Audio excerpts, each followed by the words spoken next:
యేసు ఒక ఉదాహరణ చెప్పారు. ఒక వ్యక్తి వెళ్ళిపోయి దొంగల చేతిలో పడింది. ఆ దొంగల చేతిలో పడి ఉన్న వ్యక్తికి టైటిల్ ఉన్న లేవీయుడు కానీ, యాజక వృత్తి చేస్తున్న యాజకుడు కానీ సహాయం చేయలేదు. కానీ ఒక సమరయుడు ఆ మార్గేన అతడు వెళ్ళుచున్నప్పుడు అతడు వచ్చి అతనికి సహాయం చేశారు. ఇది చూపించి చేసి అడిగారు, ఈ పొరుగు వాడు ఎవరు అని అడిగితే ఆ సహాయం చేసిన వాడే. డూ లైక్ వైజ్ అన్నారు. అలాగనే చేయము. నీ పొరుగు వాడంటే నీ ఇంటి పక్కన ఉన్నటువంటి వ్యక్తి కాదండి. అపవాది చేత బెందింపబడి, అపవాది చేత శోధింపబడి, గాయము నొంది గెరేసీన్ల దేశంలో ఉన్నాడే ఒకడు.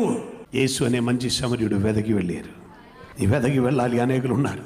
ఉత్తర భారతంలో ఉన్నారు అనేకులు, దక్షిణ భారతంలో కూడా ఉన్నారు అనేకులు, లోకంలో అనేక ప్రాంతంలో ఉన్నారు. నీ సుఖ సౌకర్యంలో ఉన్నారు కదా. ఇరుగు పొరుగు వాడు ఎవరని తెలియట్లేదు కదా. When you say you love God, you will love others. NEWS, North, East, West, South, News. Good news.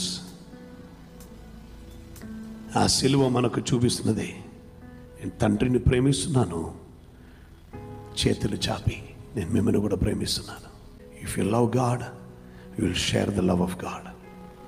దేవుని ప్రేమిస్తున్న వ్యక్తి దేవుని ప్రేమను పంచుతారు. Who will send? Who shall go? మా నిమిత్తం ఎవరు వెళ్తారు? ఎవరిని పంపెదము? అప్పుడు నేను, ఇదిగో నేనున్నాను, నన్ను పంపుము. యెషయా ప్రవచన గ్రంథం 6వ అధ్యాయమే.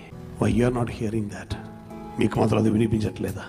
దేవుని ప్రేమిస్తున్న ప్రతి బిడ్డకి తన హృదయంలో ఒక భారం ఉండదు.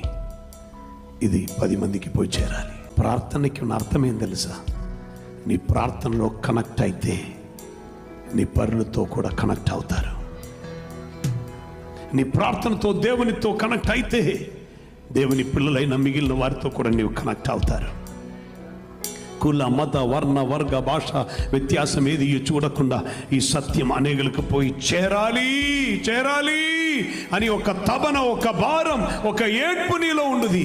ఈ ప్రార్థనలో కనెక్ట్ అవుతున్న ప్రతి ఒక్కరికి ఆ భారం పొంగి వస్తూ ఉంటుంది. వారు ఆగరు, వారెవరిని ఆపరు. I'm saying that again. వారు ఆగరు, వారిని ఎవరు ఆపరు. అనేకులు ప్రార్థిస్తున్నారు అని చెప్తున్నటువంటి వారు ఆపుతున్నవారు, అనేకులు ప్రార్థించి వారు అపవాదమును మోపుతున్నవారు, అనేకులు ప్రార్థిస్తున్నటువంటి వారే వెళ్ళని వారు, అనేక ప్రార్థించి వారే మిగిలిన వారిని ఆటంకపరచువారు. So what kind of prayer is this? So praying in the spirit is important.